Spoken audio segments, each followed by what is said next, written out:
وسواء عليهم أأنذرتهم أم لم تنذرهم لا يؤمنون إنما تنذر من اتبع الذكر وخشي الرحمن بالغيب فبشره بمغفرة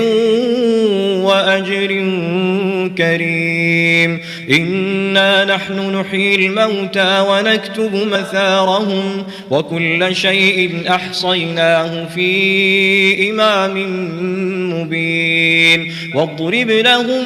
مثلا أصحاب القرية إذ جاءها المرسلون إذ أرسلنا إليهم 2 فكذبوهما فعززنا بثالث فقالوا إنا إليكم